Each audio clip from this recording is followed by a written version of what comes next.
Hello guys, how is it going? Today I'm here to give you the very basic walkthrough to write your first program on C++. It is a very basic introduction to how to program with the C++ programming language, and it will help you get right into the programming and will help you to understand the very fundamentals. I'll be having a series of these videos. You can check all the videos and get along with this course and get to know the basic of programming language, and you can get yourself to other intermediate or advanced programming level by yourself if you know the basic understanding of this. Alright, so let's get started. Now, to write a program, first thing to know is that you need to have the compiler to interpret the program for the computer.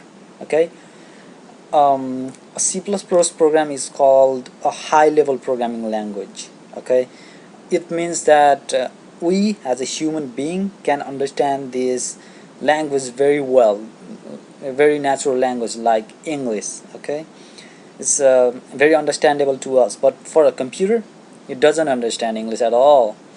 For a computer you need to convert that English into something called the assembly language. It should be interpreted to something that a computer understands. Computer is all electronics, and it can only understand ones and zeros, all binary form. Okay, binary forms include true or false, switch is on or switch is off. Okay, ones and zeros, basically that's what we use on computers, 1 and 0. Okay, everything that is there needs to be converted into this form for a computer to understand what's going on. Alright, so you need to have a compiler that will translate what you write in English to what computer needs to understand it, that is into a binary form. Alright, so open up your terminal to find out if you have compiler installed. If you're on Windows, open up a command prompt. To open up a command prompt, you just hit Windows R key on your keyboard to get this into the run, or in the start menu there might be run for XP, but not here. So for here you can just type in CMD and start it up, and it will pop up right here, or here you can just type in CMD, or if you are in Linux, open up terminal. Okay, and get into a directory, make directory for yourself. I'm assuming you should know how to do that. If you don't, then I'll have another tutorial if you actually need it for the basic walkthrough with the terminal on both Linux and Windows. Just let me know. I will make a video for that. Okay, so just open up command prompt or terminal, just type in G++ to see if you have compiler installed on your system for C++. Okay, and if you get some error like that, G++ fatal error, no input files, compilation terminated, you don't need a compiler to be installed. It's already on your machine. Okay, but if you get some error like that is not recognized as internal or external command operable program or a batch file when you type in G++, then you need to install the program. And to get to that program, to get the G++ compiler, just go to this is where I get my compiler from, at least, and I like it pretty good. So just go to mingzw.org on your internet browser, and when you're there, just download. Okay, download, and from there just get the installer. Okay, that will be a lot easier, and just get installer and latest one, and just get the exe file. Okay, just download the exe. It's gonna start in 3 seconds. So after you download that, I'm assuming you know how to install it. Just install it in any directory you want, but you need to know where you install it. Okay, that's very important, because you need to change something after you install it. I'm gonna show you what. Alright, so after the installation is complete, I normally install it in a now let me close this. I normally install it in a C drive. Okay, because that makes me easier. C drive min GW and go to the bin directory. Alright, copy this whatever is here, or remember if you want, C drive min GW bin. Okay, now you need to go and change the environment variables. If you already know how, you don't have to worry about this. Or you need to go to computer. For Linux you don't have to do this, it's taken care itself. Okay, for Windows, find out where the system property is. For Windows, system properties are normally in my computer properties on Vista or XP, system advanced system setting right here, or on that it should be properties should bring you here. Okay, not this one, maybe this page or something, but there will be advanced tab up here. Then go to system variables, find the path variable right here. Okay, and whatever you have in the end, just add C drive, whatever you installed it, just type in bin. Okay, I already have it mine, so I'm not going to save it, but you hit OK after that, okay, oops, like that, close that. Okay, now after you do that and you do that, there should be this error. If not, try it again. Okay, or you didn't install it properly, and make sure you do that properly next time. Okay, now let's write our first program. Okay, I normally write it on Notepad, but most people prefer using IDE. Okay, there are some good IDEs. IDE are normally another program that help you write a program in much easier fashion, I would say. There are suggestions, there are auto formatting tools, there are bunch of commands already there. Basic stuffs are already in there. You just type in some things that you need actually. But right, as a beginner, I would suggest you write in a Notepad, where you have to type in everything just to get used to the programming. And after you are good enough, I mean, what's happening, you can go ahead and write it on IDE, make it more efficient after that.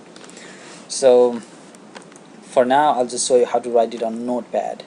Okay, so I'm gonna create a note, or you can just open Notepad from anywhere, but you can use terminal if you are in front of a terminal.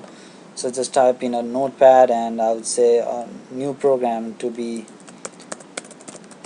hello world .cpp.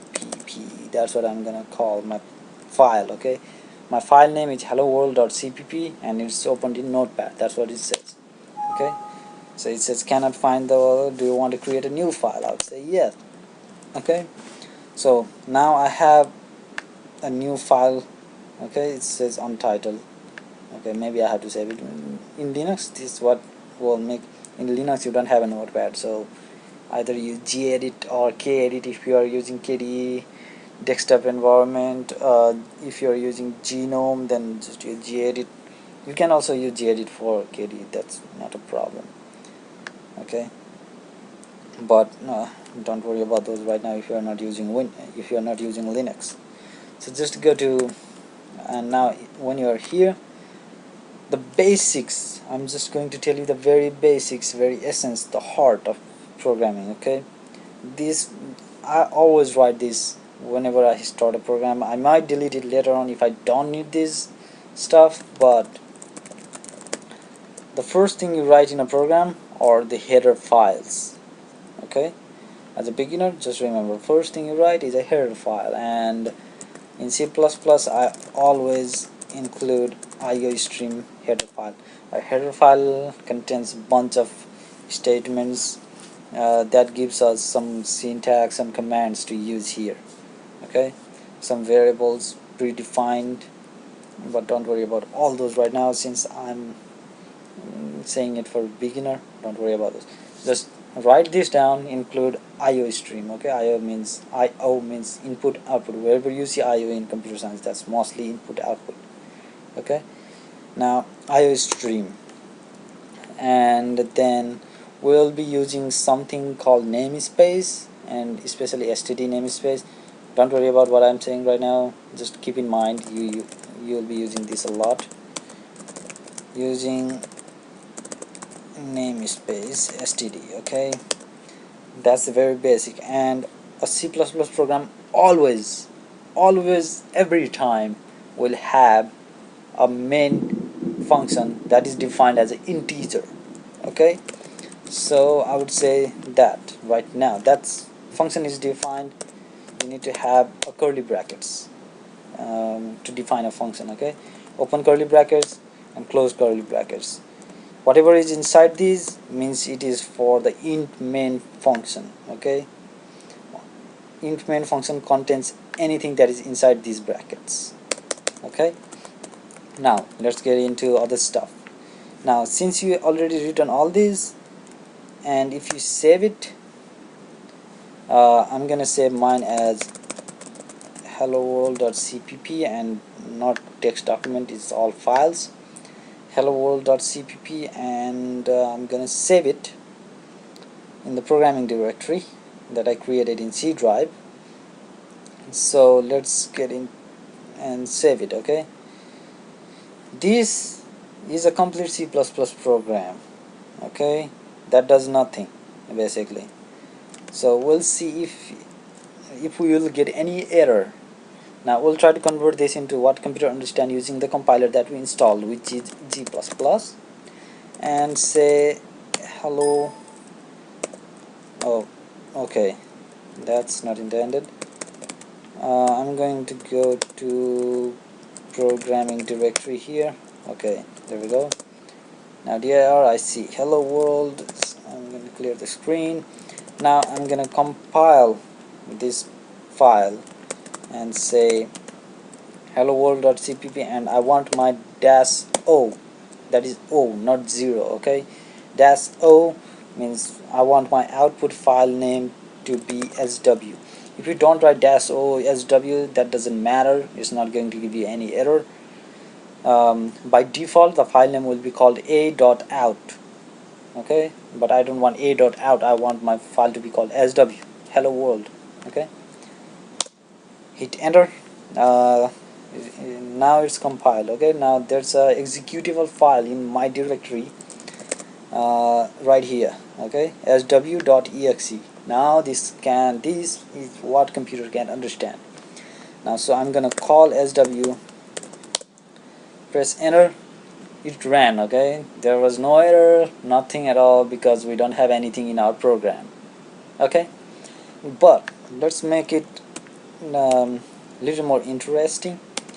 We want something to type in the screen. For example, if you call sw like this, we want it to do something. Okay, when the program runs, we definitely want it to do something.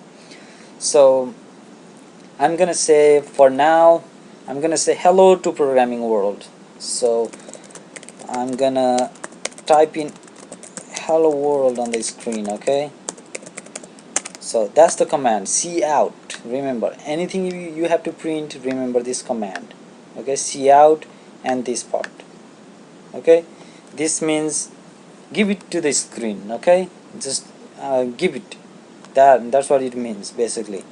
Whenever you see this smaller than signs, two of them, just give it. Okay, even one, in Linux one is also input output. Don't worry about that, just remember two smaller than signs. And you might have seen this one right here in the end, semicolon.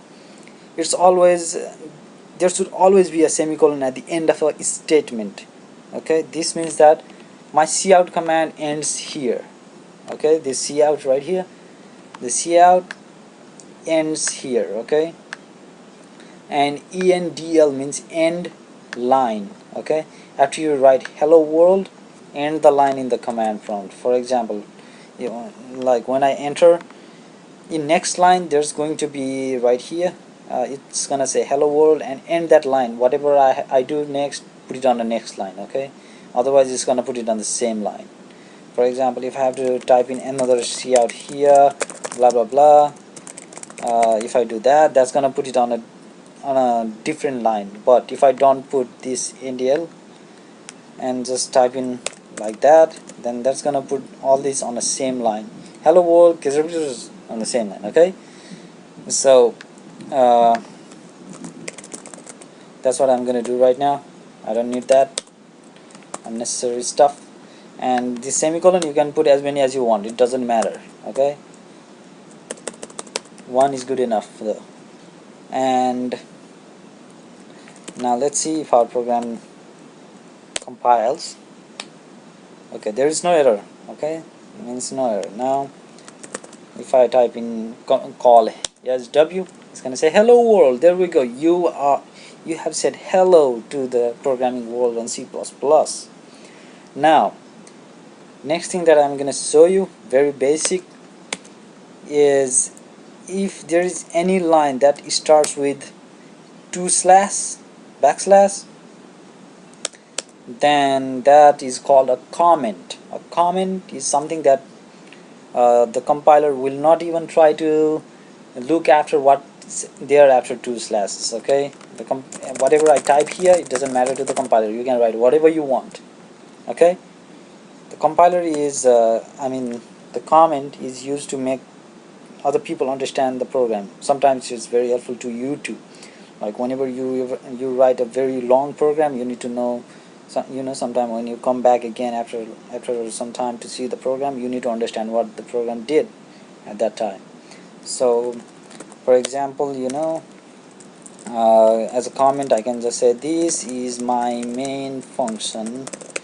So this is for you to understand, not for the computer. Okay, computer is not going to care whatever you write there. So but it will help you understand that this is a main function for you. But this may not be very useful right now, but later on when there are millions of functions that you will be writing, millions of variables, the comment is going to be really helpful.